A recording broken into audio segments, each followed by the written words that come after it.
Bonjour à tous, alors aujourd'hui je vous propose deux petits exercices sur les fonctions affines.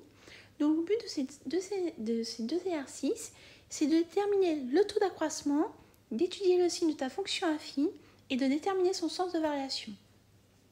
Pour cela, je te propose de mettre la vidéo en pause, de faire ces deux exercices et lorsque tu auras terminé, de mettre la fonction play afin que nous puissions corriger cela ensemble avec les explications. Je suppose que tu as eu le temps de faire les deux exercices. Donc, juste avant de faire la correction, je vais te faire un petit rappel. Alors, on va écrire rappel. Alors, comme tu sais, une fonction affine, c'est sous la forme f de x est égal à ax plus b. D'accord? Dans certains exercices, ils écrivent aussi f de x égale mx plus b. D'accord? Alors, ton A, c'est ton coefficient directeur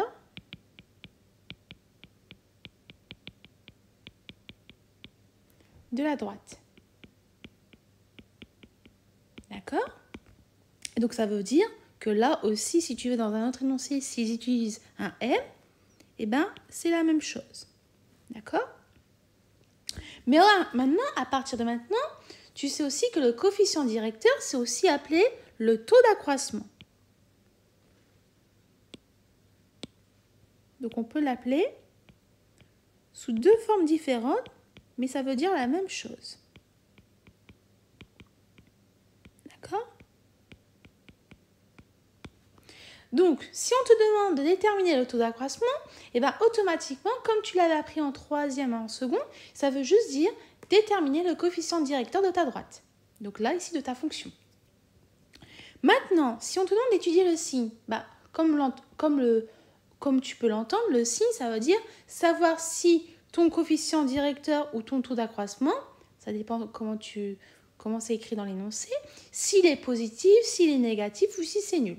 Eh bien, si ton coefficient directeur est positif, bah, ça voudra dire alors que le sens de variation il va être comment? Bah, c'est-à-dire que ta fonction est croissante. D'accord? Si ton A est négatif, bah, comme tu peux le comprendre, ta fonction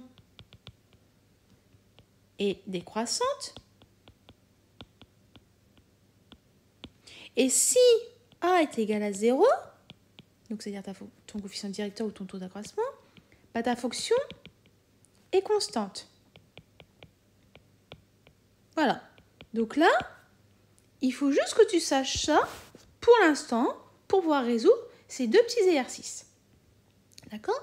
Alors, on va corriger cela ensemble. L'exercice 1, on te dit quoi? On nous donne une fonction f de x qui est égale à 2x moins 1. Donc déjà, avant de répondre aux questions, tu vas identifier qui joue le rôle de A ou si tu veux M. Donc là, comme tu peux le voir, il parle de M, donc on va faire avec M. Donc là, on voit que notre M ici, ça serait 2. Et on voit que notre P, d'après la formule, parce que comme on l'a dit, c'est sous la forme de f de x égale à mx plus p, bah ton P, c'est moins 1. D'accord? Donc là, la première question nous dit quoi? On nous dit, donner le taux d'accroissement m de m. Bah, ton taux d'accroissement, on vient de le donner. Taux d'accroissement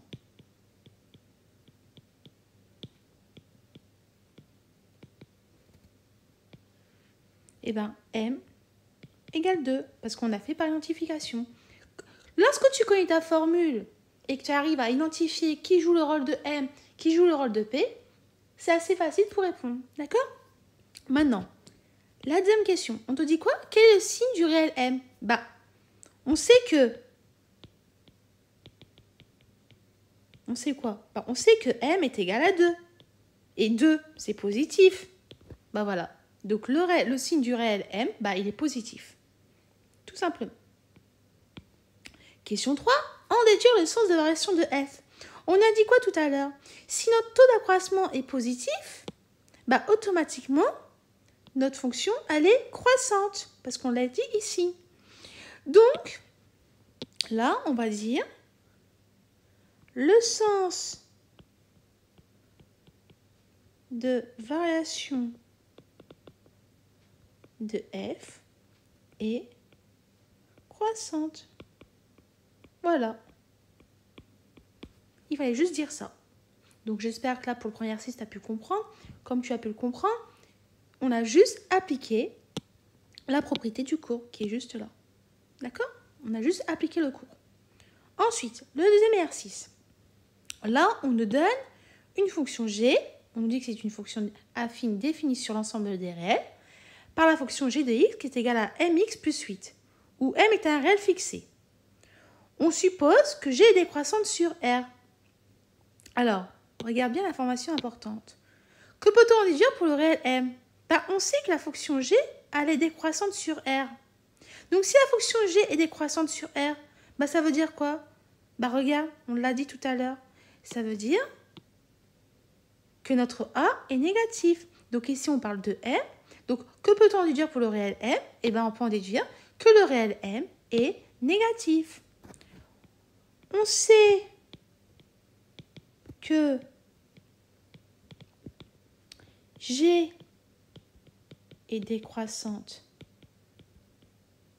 sur R. Et on sait aussi que G est une fonction affine.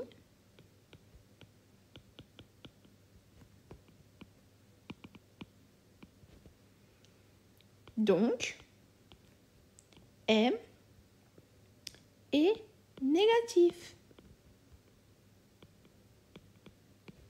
Voilà, il fallait juste dire ça. Donc, comme tu peux le conclure encore une fois, on a pu résoudre les deux exercices grâce aux propriétés du cours. Donc, si tu connais cette partie de cours, automatiquement, tu arriveras à faire ces deux exercices-là. J'espère que les explications que j'ai pu t'apporter ont été utiles et que tu as pu comprendre. En tout cas, je te dis à bientôt et au revoir.